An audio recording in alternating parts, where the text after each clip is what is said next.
Et pour la 4e année d'affilée, nos conseils lecture à présent sur Europe 1 en partenariat avec la plus grande librairie indépendante de France. Les 50 libraires de la librairie Mola à Bordeaux nous font partager chaque jour leur coup de cœur du polar à l'essai historique en passant bien sûr par les grandes sagas et les romans. Tout ça à votre micro, Stéphane Place, comme chaque été. Et pour ouvrir le bal ce matin, une valeur sûre puisqu'il s'agit du dernier ouvrage salué par la critique du romancier britannique Jonathan Coe.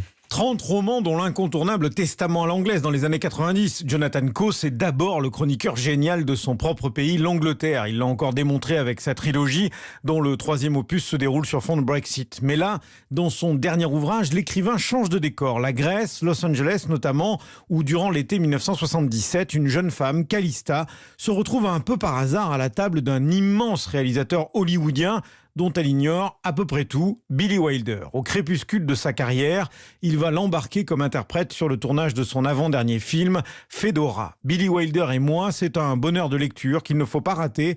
Lucie Leroy, libraire chez Mola. C'est un roman, Calista est un personnage fictif. En revanche, c'est bourré d'anecdotes réelles. Jonathan Coe nous fait vraiment passer son amour pour Billy Wilder et pour ce cinéma des années 50. Et donc c'est vraiment la confrontation entre cet homme âgé qui a vécu des choses et qui est un petit peu dans une certaine amertume et cette jeune fille, Calista, qui a la vie devant elle, qui n'a connu que la Grèce des généraux et tout d'un coup il y a un monde devant elle qui s'ouvre. C'est cette rencontre aussi qui est vraiment extraordinaire dans ce livre. Calista, on l'apprendra, se servira de cette expérience pour franchir des frontières à la fois physiques puisqu'elle changera de pays et aussi professionnelles puisqu'elle fera partie de ce monde du cinéma qui l'a tant fait rêver. Comme son héroïne, c'est au milieu des années 70 que Jonathan Coe a découvert le réalisateur hollywoodien en regardant un soir à la télé la vie privée de Sherlock Holmes, diffusée alors par la BBC et réalisée par un certain Billy Wilder. Voir ce film m'a changé et m'a fait passer d'un fan de Sherlock Holmes à un fan de Billy Wilder. Et tout comme Calista dans mon livre, nous sommes au milieu des années 70, donc ça n'était pas facile d'avoir des informations sur Billy Wilder. Si vous viviez dans les banlieues tranquilles de Birmingham, ça n'était vraiment pas simple. Pas d'internet, pas de Google, pas de DVD, pas de streaming.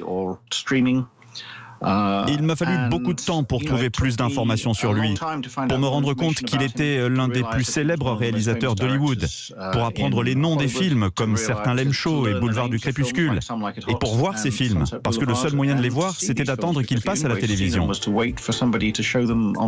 Et ce roman à peine terminé, vous n'aurez qu'une envie, découvrir ou revoir les films de Billy Wilder comme Boulevard du Crépuscule, certains Lem Show ou encore Fedora. Un livre pour l'été, les conseils lecture de Stéphane Place, tous les matins à 7h40 sur Europe 1 en partenariat avec la librairie Mola à Bordeaux.